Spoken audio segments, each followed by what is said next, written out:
नमस्कार साथियों, मैं आनंद आनंद आईएएस की तरफ से आप लोगों के सामने Bihar history of the Bihar, modern history of the Bihar, Kali Kinkar Datta की जो सीरीज लेकर के आया था, उसमें काली किंकर दत्त की जो पुस्तक है, 3 भागों में वो पुस्तक है। फर्स्ट पार्ट की 6 वीडियोस हैं जो प्लेलिस्ट के टाइप से अवेलेबल है।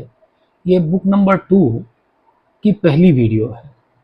इस वीडियो में हम देखते हैं कि बिहार में जो कुछ हुआ, आगे के घटनाक्रम को हम समझने का प्रयास करेंगे और किस तरीके से बिहार में आज़ादी का आंदोलन और आज़ादी का इतिहास अपना नया मोड़ लेता है, इस पर चर्चा करेंगे।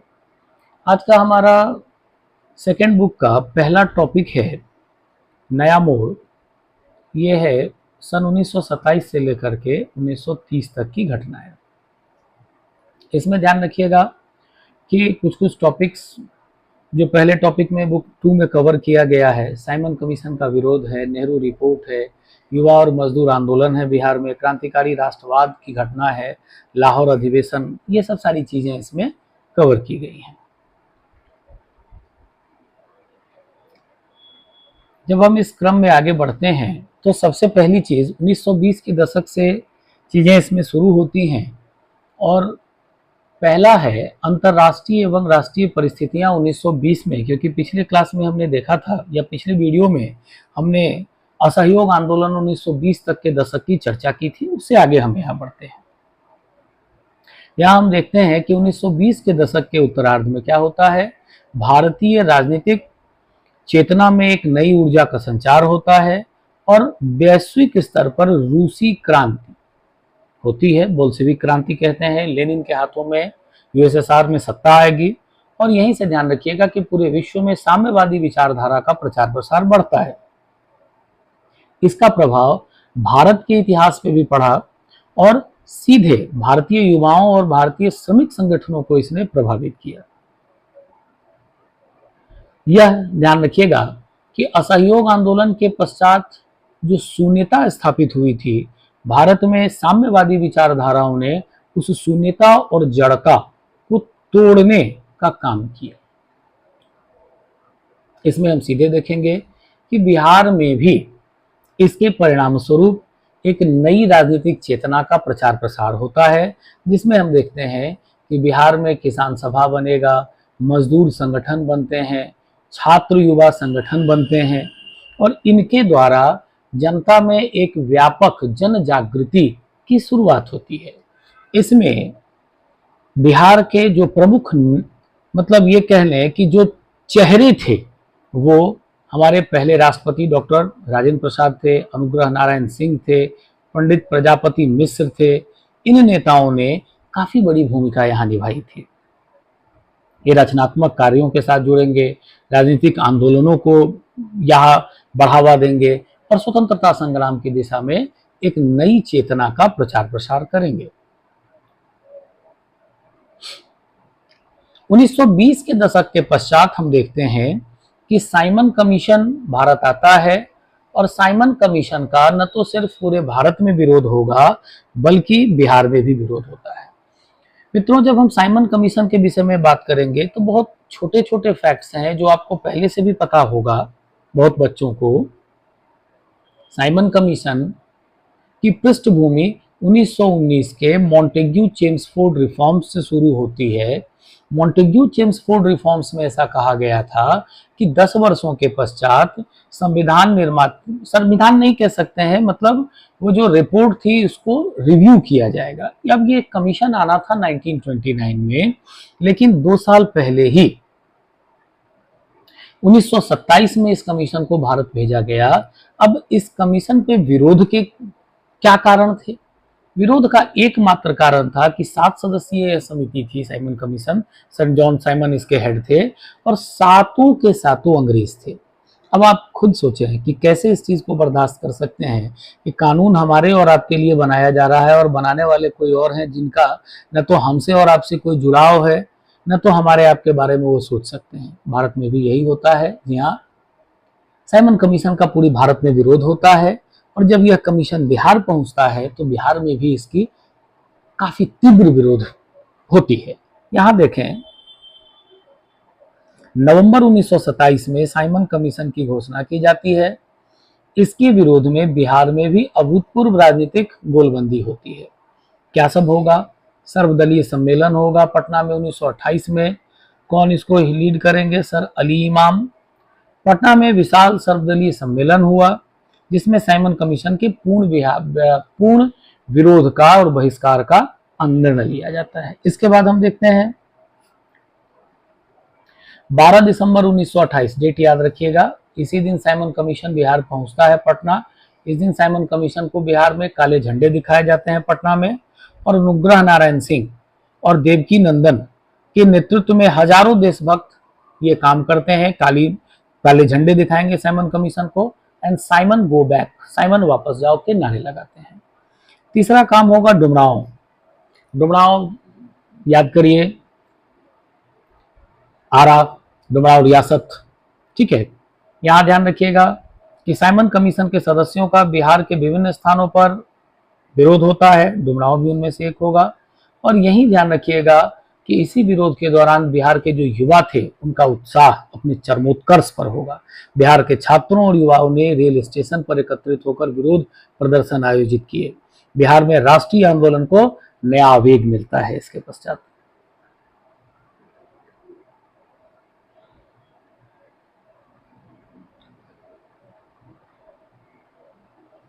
यहां से जब हम आगे बढ़ते हैं तो नेहरू रिपोर्ट की बात आती है। आप लोग नेहरू रिपोर्ट से भी परिचित होंगे। मोतीलाल नेहरू के द्वारा इस रिपोर्ट को बनाया गया था और इसी रिपोर्ट में पहली बार भारत में मौलिक अधिकार की भी बातें की जाती हैं, जो अभी तक आप लोगों ने पढ़ा होगा। परंतु नेहरू रिपोर्ट के खारिज होने की केवल एक वजह थी कि डोमिनियन स्टेट का दर्जा इसमें स्वीकार किया गया था, और तब तक हम स्वराज की बात कर रहे होते हैं। नेहरू रिपोर्ट को लेकर के कांग्रेस का लखनऊ सम्मेलन होगा, और वहां पे जो सर्वदलीय सम्मेलन होता है उसमें भारत के भी कुछ कदम होंगे।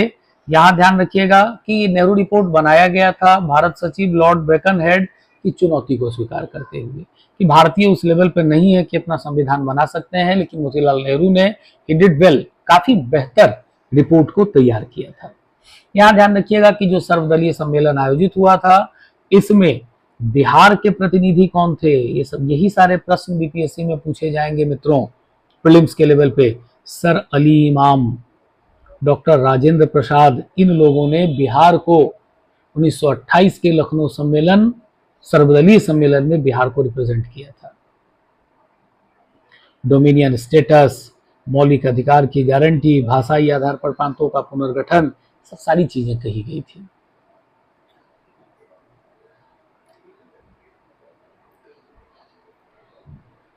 नेहरू रिपोर्ट पर एक फैक्ट और है, इंटरेस्टिंग फैक्ट है। यहीं से सुभाष चंद्र बोस और जवाहरलाल नेहरू स्वयं अपने पिता के इस रिपोर्ट से असंतुष्ट होते हैं, और असंतुष्ट होने के बाद सुभाष बाबू के साथ जवाहरलाल नेहरू के द्वारा, ध्यान रखिएगा, फॉरवर्ड ब्लॉक का गठन किया जाता है। मैं था कि ये प्रश्न आपसे पूछूंगा कि आप उस संस्था का नाम बताइए, लेकिन चलिए मैं ही बता देता हूं, फॉरवर्ड ब्लॉक उसका नाम था। इसके पश्चात है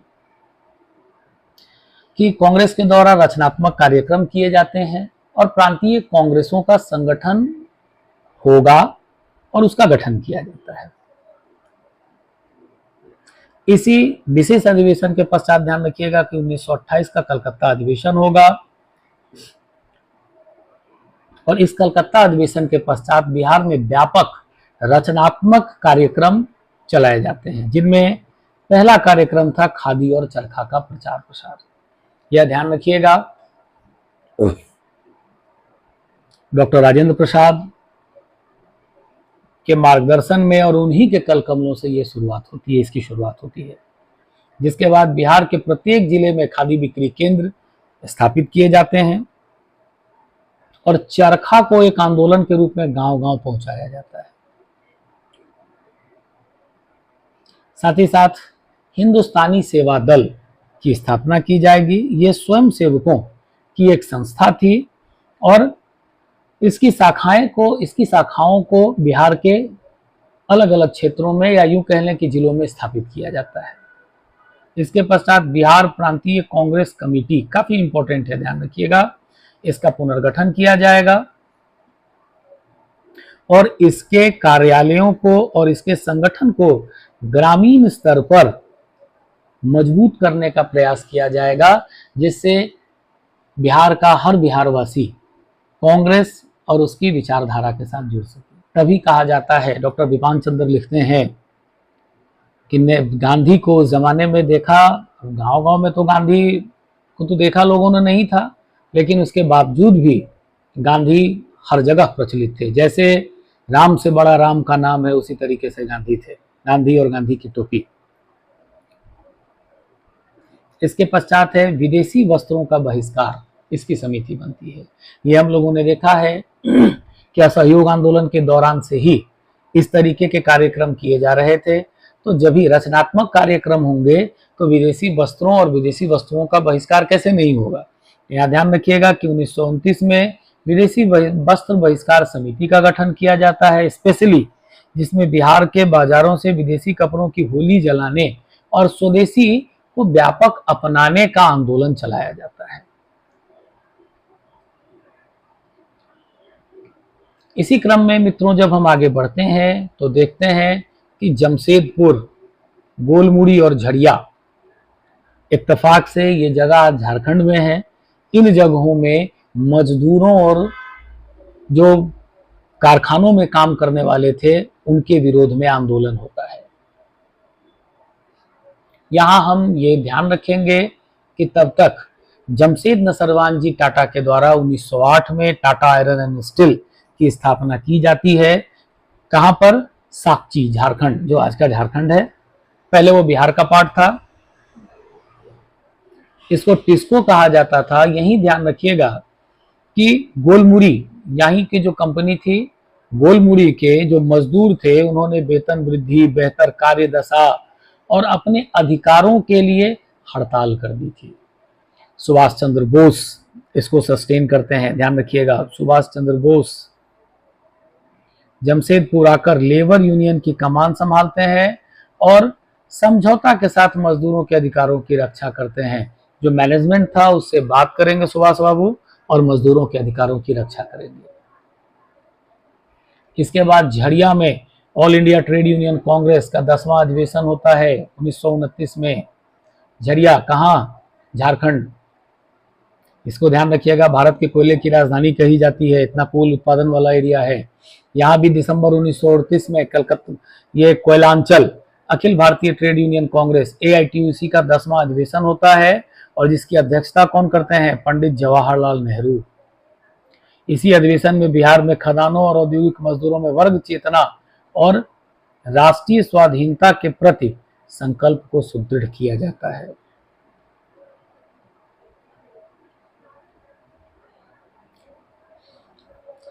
इसके बाद मित्रों हम देखते हैं कि भारत में वामपंथी विचार भी बढ़ेंगे, रूसी भय, श्रमिक नेताओं की गिरफ्तारी भी होगी। अब यहाँ पे जब हम वामपंथी विचारधारा की बात करेंगे साथियों, तो एक चीज ध्यान रखिएगा कि एक बहुत मतलब कह लीजिए कि प्रोमिनेंट पर्सनैलिटी हैं लेफ्ट विंग को लेकर के। He is Manvendra Nath Roy from Calcutta, prominent figure है। ध्यान रखिएगा कि ताशकंद में इनके द्वारा कम्युनिस्ट पार्टी ऑफ इंडिया की स्थापना की जाती है। और यदि हम कहें, हालांकि वामपंथ के साथ बहुत सारे लोग आपको दिखाई देंगे, लेकिन भारत में वामपंथी विचारधारा के अभ्युदय और प्रचार प्रसार के लिए ध्यान रखिएगा मानवेंद्र नाथ रॉय बहुत बड़े उसके प्रोमिनेंट फिगर हैं।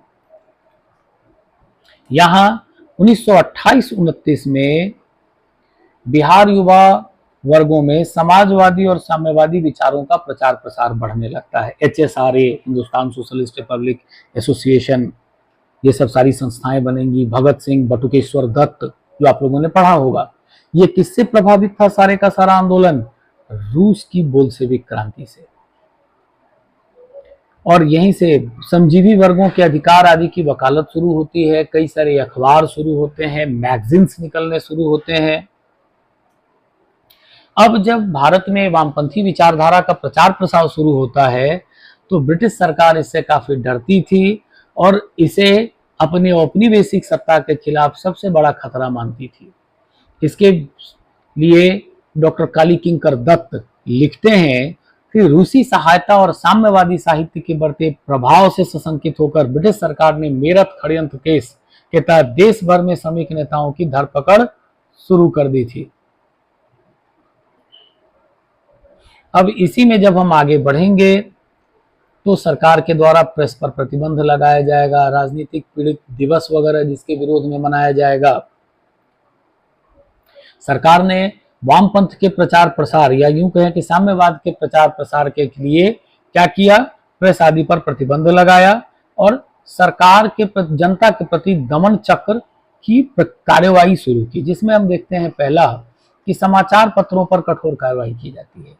इसमें ध्यान रखिएगा कि कुछ राष्ट्रवादी समाचार पत्र थे जैसे द सर्चलाइट, युवक, इनके स्वतंत्रता पर कड़े प्रतिबंध लगाए जाते हैं और जमानतें इनकी जब्त कर दी जाती है। वर्नाकुलर प्रेस एक्ट आप लोगों ने सुना होगा, ये उसी के द्वारा किया गया था,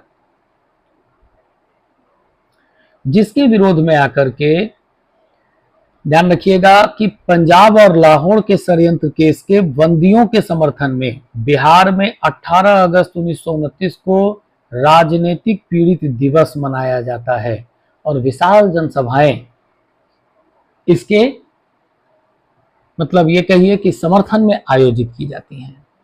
संथाल परगना, सरकार बिहार के संथाल परगना में भी अपनी दमन की नीति लेकर के आती है और जनजातीय क्षेत्रों में कांग्रेस का प्रभाव रोकने के लिए अंग्रेज क्या करते हैं, विशेष पाबंदियों को लगाते हैं, परंतु नेताओं के द्वारा इनको विफल कर दिया जाता है। सरकार विरोध को दबाने के लिए, जुलूसों को समाप्त करने के लिए धारा 144 लागू करती है, जिसके विरोध में जो नेता हैं ये अपनी गिरफ्तारियां देते हैं।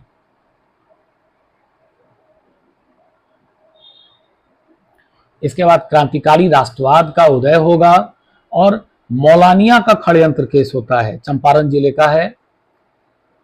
यहां ध्यान रखिएगा कि क्रांतिकारी राष्ट्रवाद का पुनरुत्थान होता है। क्यों? क्योंकि HSRA का प्रभाव बढ़ेगा, हिंदुस्तान सोशलिस्ट रिपब्लिकन एसोसिएशन 1928, ठीक है। इसका प्रभाव बढ़ने से पटना, सारण, चंपारण और मुजफ्फरपुर में नौजवान गुप्त संगठनों के साथ जुड़ने लगते हैं बिहार में, जिसके लिए बिहार में फणींद्रनाथ घोष, मनमोहन बनर्जी और रामदेव ठाकुर जैसे क्रांतिकारी नेता इस संस्था का, HSRA का बिहार में संगठन का नेतृत्व कर रहे होते हैं। इनकी पॉपुलैरिटी को देखते हुए बिहार के युवा HSRA के साथ जुड़ने लगते हैं। इसी दौरान होगा मौलानिया का षड्यंत्र केस 1929 में, काफी इंपॉर्टेंट है। मौलानिया कहां पड़ता है? चंपारण जिले में। यहाँ पे हुआ क्या था? राजनीतिक डकैती, जिसके पश्चात ब्रिटिश सरकार ने क्या किया, इसको नाम दिया मौलानिया षड्यंत्र केस और इसके द्वारा बिहार के कई सारी क्रांतिकारी नेताओं को गिरफ्तार कर लिया। उनके खिलाफ काफी कठोर उनको यातनाएं दी गई, सजाएं दी गई, कई को काला पानी का सजा दिया गया और जिसने बिहार में दमन चक्र, बिहार में ब्रिटिश दमन चक्र से ध्यान रखिएगा कि बिहार और बिहारियों का जोश कम नहीं होता है, बल्कि अंग्रेजों के खिलाफ यह असंतोष बढ़ता चला जाता है। इसके बाद हम देखते हैं कि 8 अप्रैल 1929 केंद्रीय असेंबली, इसमें बम फेंकना। यहां ध्यान रखिएगा कि साथियों बहुत सारे बच्चों का कमेंट आता है कि केंद्रीय असेंबली मतलब क्या, तो यहां ध्यान रखिएगा कि हमारा जो पुराना संसद था, मतलब 1947 से अभी जो नया संसद है, इससे पहले का जो संसद था, उसी को आजादी से पहले सेंट्रल असेंबली कहा जाता था और इसी में 8 अप्रैल 1929 को भगत सिंह के द्वारा बम फेंका जाता है। ये नॉर्मली किसके विरोध में किया गया था? ट्रेड डिस्प्यूट बिल के विरोध। बिल क्या था कि ट्रेड से रिलेटेड जो भी डिस्प्यूट होगा वो अंग्रेजों के फेवर में जाएगा। और इसी के बाद था पब्लिक सेफ्टी बिल, इन दोनों ही बिलों के विरोध में भगत सिंह और बटुकेश्वर दत्त, इन्होंने संसद में बम फेंका था। और यहां सबसे बड़ी बात जानते हैं क्या था कि इन लोगों ने, भगत सिंह और बटुकेश्वर दत्त ने, इनको अंग्रेजों ने गिरफ्तार नहीं किया था, इन्होंने गिरफ्तारियां दी थी। ये चाहते तो भाग सकते थे, ये सबसे बड़ी बात थी, इन्होंने डर को खत्म किया था। इसके बाद ध्यान रखिएगा कि जो बटुकेश्वर दत्त हैं, इनका बिहार पटना से गहरा संबंध रहा है।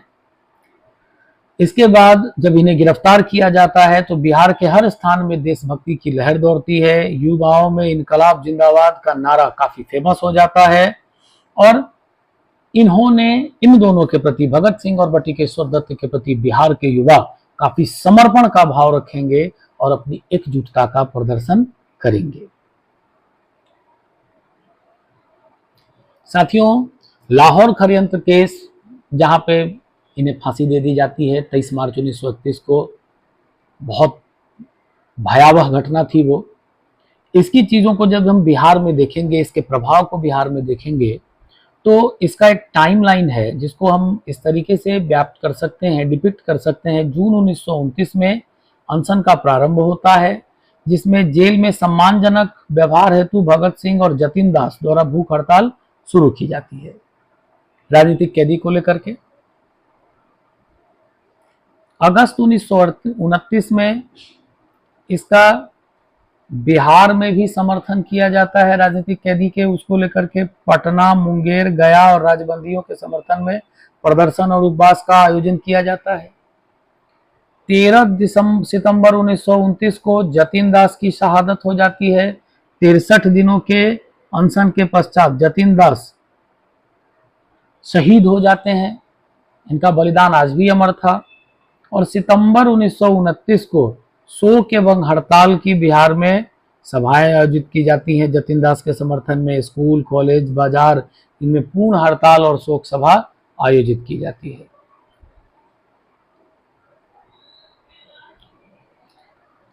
इसके बाद तुरंत बाद हम देखते हैं कि गांधी इरविन पैक्ट होगा और दिल्ली घोषणा आता है। यहाँ पर गांधी पर भी, या ये कहें कि महात्मा गांधी को भी काले झंडे दिखाए गए थे 23 मार्च 1931 के बाद,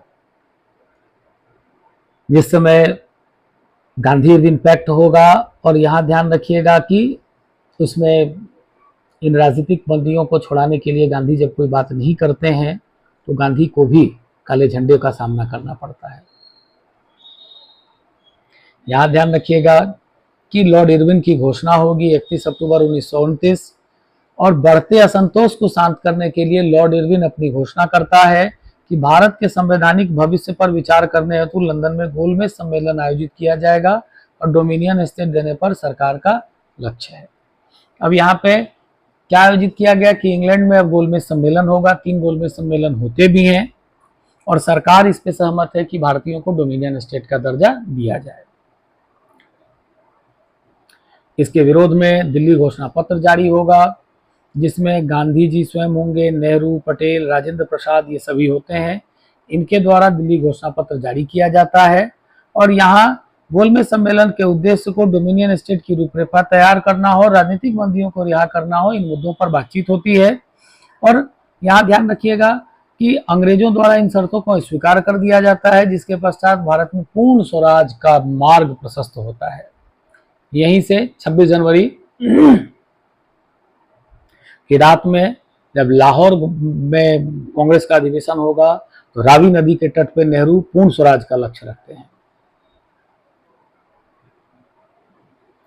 अब यहाँ पे जब बिहार प्रांतीय सम्मेलन 1929 में मुंगेर में इसका अधिवेशन होता है और जब इसके फैक्ट्स को हम देखेंगे तो जो 22वां अधिवेशन होगा, इसके पीटी के लेवल से आपके ये फैक्ट्स निकल करके सामने आएंगे।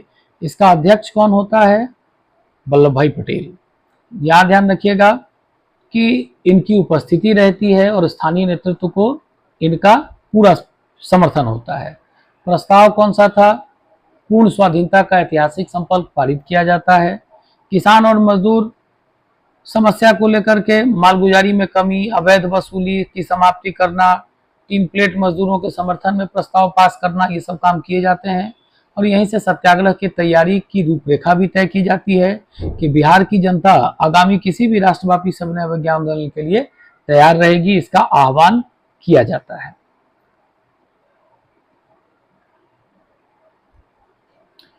अब सरदार पटेल की बिहार यात्रा होगी और यहां ध्यान रखिएगा कि ये बारदोली सत्याग्रह, जिसके पश्चात वल्लभ भाई पटेल को सरदार की उपाधि दी जाती है, वहां की महिलाओं ने वल्लभ भाई पटेल को सरदार की उपाधि दी थी। बिहार आएंगे वल्लभ भाई पटेल और उनकी बिहार की यात्रा होती है। 1929 का घटनाक्रम है। दिसंबर 1929 में बिहार का दौरा करते हैं। पटना, मुंगेर, गया, चंपारण विशाल सभाओं को संबोधित करते हैं और इनके भाषणों ने बिहार के किसानों का काफी मनोबल बढ़ाया और उनमें ऊर्जा का संचार किया। इसके पश्चात ध्यान रखिएगा कि बिहार में किसान आंदोलन को संगठनात्मक बल मिलेगा और स्वामी सहजानंद सरस्वती काफी प्रोमिनेंट फिगर हैं किसान आंदोलन को लेकर के। इनके द्वारा बिहार प्रांतीय किसान सभा का गठन किया जाएगा 1929 में। काफी इंपॉर्टेंट फैक्ट्स हैं फ्रेंड्स, यहां से प्रश्न बनेंगे। और इसी के द्वारा ध्यान रखिएगा कि बिहार किसान आंदोलन के साथ सीधा राष्ट्रीय स्वतंत्रता आंदोलन मुख्य धारा के साथ जुड़ता चला जाता है और ये मुख्य धारा की मांग बन जाती है। इसके बाद साथियों जब हम देखते हैं नौजवानों का सम्मेलन बिहार में और बिहार युवक संघ, इसके भी कुछ तथ्य हैं। बिहार युवक संघ, इसकी स्थापना 1928 में होती है और स्थापित करने वाले थे ज्ञान साहा और प्रोफेसर अब्दुल बारी। इनके प्रयासों से बिहार युवक संघ की स्थापना हुई है। इसके साथ ध्यान रखिएगा कि रामवृक्ष बेनीपुरी काफी फेमस राइटर हैं। अंबिका कांत सिंह और गंगा शरण सिंह जैसे विचारकों ने इसके माध्यम से युवाओं में क्रांतिकारी चेतना जताई। नाम याद रखिएगा फ्रेंड्स। दूसरा संगठन जो बनता है बिहार नौजवान सम्मेलन, ये 1929 में बनेगा और इसको ध्यान रखिएगा कि मुंगेर में इसका गठन किया जाता है और इसके गठन का श्रेय जाता है पंडित प्रजापति मिश्र को। ये इसकी अध्यक्षता भी करते हैं और इन्हीं के तत्वावधान में बिहार नौजवान सम्मेलन की पहली अध्यक्षता होती है और ये युवाओं से अपील करते हैं कि सामाजिक कुरीतियों को त्याग कर देश की आजादी के लिए अपना सर्वस्व न्यौछावर कर दें। युवक पत्रिका का प्रकाशन भी होता है, ये पटना से निकलेगी पत्रिका और युवक इसके संपादक होते हैं Rambriksh Benipuri. Very very very important पूछा हुआ प्रश्न है 60वां से 62वां बीपीएससी। युवाओं के क्रांतिकारी विचारों को अभिव्यक्ति करते हैं और इस पत्रिका को अत्यंत खतरनाक मानकर इसको प्रतिबंधित कर दिया जाता है अंग्रेज सरकार के द्वारा।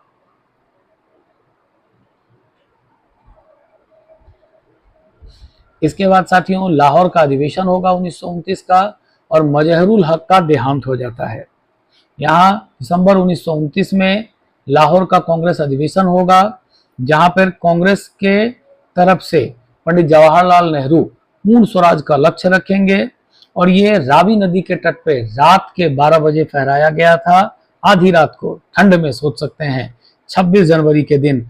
और यहीं से ध्यान रखिएगा कि तब भी 26 नवंबर 1949 को हमारा संविधान बनने के उपरांत भी हम अपने संविधान के केवल 15 अनुच्छेदों को उस दिन लगाते हैं और पूरे का पूरा संविधान हमारा 26 जनवरी 1950 को लागू होता है और जिसको हम रिपब्लिक डे के रूप में मनाते हैं। गणतंत्रता दिवस मतलब हमने अपना संविधान भारत की जनता को अर्पित कर दिया था, ये वही दिवस है। इसी के उपलक्ष्य में हम 26 जनवरी को गणतंत्रता दिवस मनाते हैं साथियों। काफी इंपॉर्टेंट फैक्ट है, जरूर ध्यान करके रखिएगा। यहां भी ध्यान रखिएगा कि बिहार यहां भी अपनी अग्रणी भूमिका में होता है और बिहार के स्वतंत्रता सेनानी यहां भी काफी अग्रणी भूमिका में उसका नेतृत्व करते हैं। परंतु इसके साथ एक दुखद समाचार भी होता है कि मौलाना मजहरुल हक, यदि हम बिहार के क्रांतिकारी आंदोलन को एनालाइज करने का और इनकी भूमिका को देखने का प्रयास करें, अतुलनीय भूमिका इनकी है। इनका देहांत हो जाता है। सदाकत आश्रम के संस्थापक होते हैं, हिंदू मुस्लिम एकता के प्रतीक होते हैं और इनके निधन के साथ ही पूरे बिहार में शोक की लहर व्याप्त हो जाती है।